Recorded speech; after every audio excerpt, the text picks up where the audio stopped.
Hi, it's Butch with the Tech Bytes for Tuesday, September 7th. This is something I'd wanted to show you as soon as I could, basically.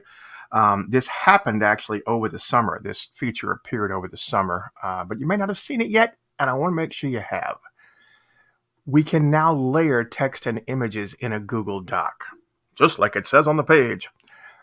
Here's the thing. We've always been able to add pictures into a Google Doc, and the text would show up above it or below it or beside it, depending on how you did your word wrap. But now you can put them together. You can layer them on top of each other. It's easy, but it does take a little practice to get it to look like you want it to look. Here's the process. Click on the insert, find your image. In my case, I'm going to pull one from Drive. I'm going to play with this one just because it's right there. I'm going to insert it. There it is. So here's my image. And the usual formatting things inline, wrap the text around it, or block that whole space where the image is across the whole page is there. But now there's also these. I can put text on top of the image or behind the image as I wish. So if I selected this one so that the text appears over the image, I come back here and I click enter. If I just hit enter right there, I'm working on that line. You see how the image is moving. But if I come right here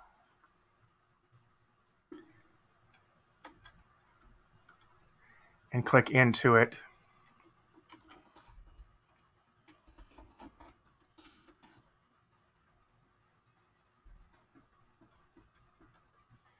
I can put my text on top of the image.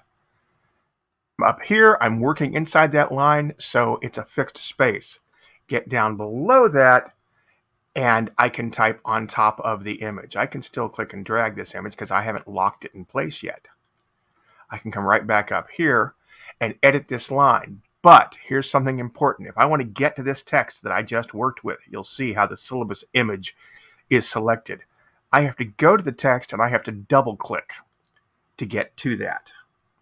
That way I can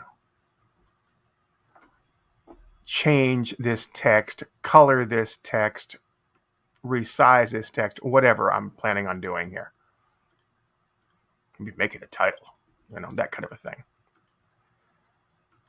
And I can, by double clicking on it, come back to it and do the same thing. So you remember I tabbed over, you saw me tab over. So now I'm moving my tab and I'm backing it up a little bit and I'm tabbing back over. I can still manipulate the image. So for example, I can click on the image and I can rotate it a bit. I can click back on my word and I can fix my typo. If I click outside the word, I'm messing with the image again. That's just hard to look at. Click back in. I can shift and click, and I can go back and I can recolor this to something else if I wanted to. You can move back and forth with this as much as you want. Remember that when you click on the image, you've got an option here of moving with the text or fixing it in position on the page. And then when you do that, the image will stay where it is and text will go up and down across it as you wish.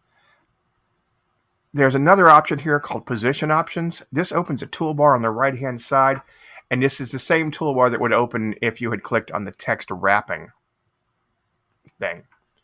But this allows you to adjust your fixed position. So for example, if you decide you want to put an image and have it stay there regardless of what gets put on top of it, you can do that by setting your space of where you want it to be in inches on the page. Like I said, it takes a little bit of playing with, but it's kind of a cool tool. If you wanted to, we could do this thing we were doing last year where we were taking a PDF, turning it into an image, and making it a background. Only now you don't have to make it a background. You just put it on the page and hit the button to put text over it. So put a silhouette of a skeleton and use it to label bones, parts of speech, whatever that happens to be. Enough about this. You're going to learn it better by playing with it. If you have any questions, give me a holler. That's a Tech Bite. Go be awesome.